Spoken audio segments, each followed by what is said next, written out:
You're still taking care of them. Yes, she's sick. That hasn't changed.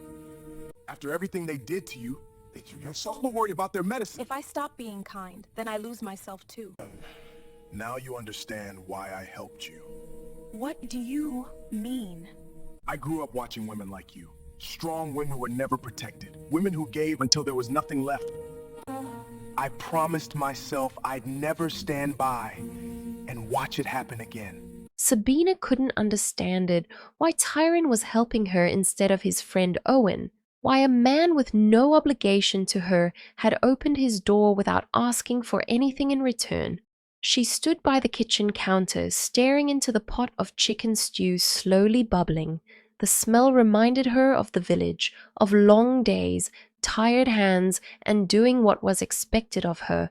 Going back wasn't an option, not yet. Returning to the village would mean whispers, questions, shame that wasn't hers to carry, disappointment in her mother's eyes, not because she failed, but because she endured too much. She didn't understand why Owen had needed another wife. She had been there. She had cooked, cleaned, obeyed, endured. She had done everything a wife was taught to do. Sandra's long red nails flashed in her memory, hands that looked like they had never scrubbed a pot or washed another woman's sickness away. The thought tightened her chest. This is unacceptable, she thought, stirring the stew with more force than necessary. She picked up her phone and dialed Lizzie, her only friend who knew her heart before marriage had hardened it. "Oh my God, Sabina, where are you?" Lizzie exclaimed the moment she answered. "Did you disappear into thin air?" "I'm still in the city," Sabina said softly. "Did you get my message? How's Mama doing?" "I'm taking care of her like you asked," Lizzie replied. Then her tone changed.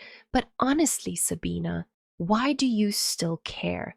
That woman is Owen's mother, not yours." Sabina went quiet. "After what a man has done to you, I don't understand why you—" "Not now, Lizzie," Sabina interrupted gently. "Please." There was a pause. "I called to ask you to fetch her medication tomorrow at the clinic," Sabina continued.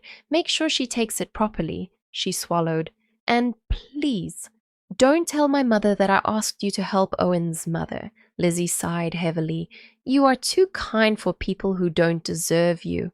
Before Sabina could reply, she felt a presence behind her. She turned slowly. Tyron stood in the doorway, frozen. He had clearly heard everything. The room fell silent except for the soft bubbling of the stew. "You're still taking care of them," Tyron said quietly. It wasn't a question. Sabina looked down, embarrassed, almost ashamed of her own goodness. "She's sick," she said. "That hasn't changed."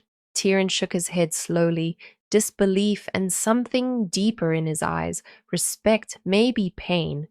"They threw you away," he said, "and you're still worried about their medicine." Sabina met his gaze for the first time fully. "If I stop being kind," she said softly, "then I lose myself too."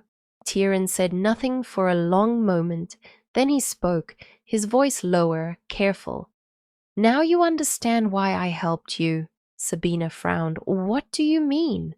"I grew up watching women like you," Tyron said.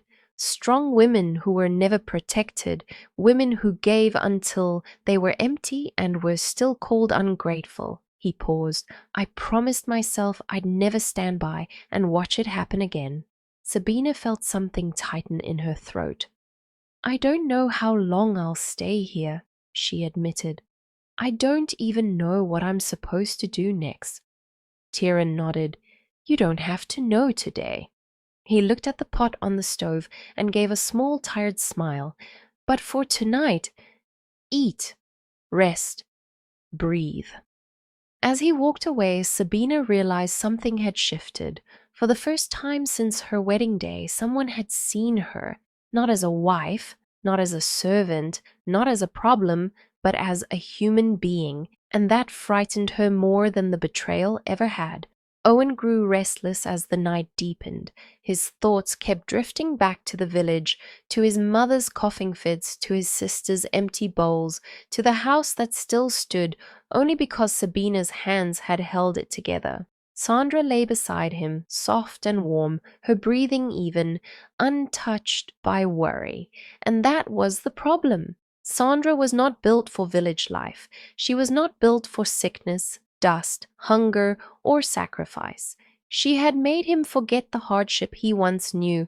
With her, life was light, comfortable, beautiful. He loved her. He knew that much. She made him feel like the man he had always wanted to be, yet Sabina's absence gnawed at him. Not because he missed her, but because her refusal felt like betrayal. She should have come back. She should have bowed her head, returned to the village, continued where she left off. Instead, she had chosen to stay under another man's roof. And not just any man, Owen thought bitterly. Tyron. The idea burned. He knew why Tyron was helping her. He had always known. Tyron's mother had been divorced when he was 12, cast aside like something broken. The pain of that separation had shaped him, made him protective, sensitive to women who suffered quietly. Owen turned sharply in bed. Sandra stirred and opened her eyes. "You're still awake?" "My mother," Owen muttered. "My sisters."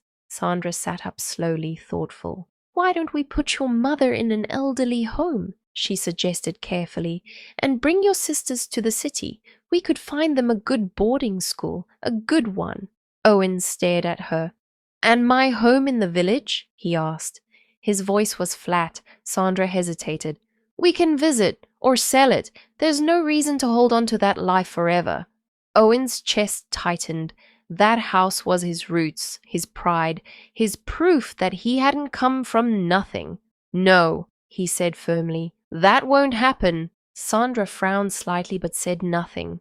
"Sabina must go back," Owen continued, his voice hardening.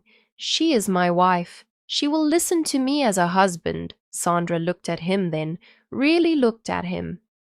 "She's not what you thought," she said quietly. Owen scoffed. "She's confused." Sandra reached for the lamp and switched it off, plunging the room into darkness. "No," she said calmly, "she's awake." Silence stretched between them. For the first time since Sabina walked out of his life, Owen felt something unfamiliar crawl up his spine. Not anger, fear. Fear that the woman he believed he owned had slipped beyond his reach, and that the world he built on her silence was beginning to crack. Outside, the city hummed on, uncaring, and in two different houses, two very different women lay awake, one learning her worth, the other watching a man cling to control he was already losing.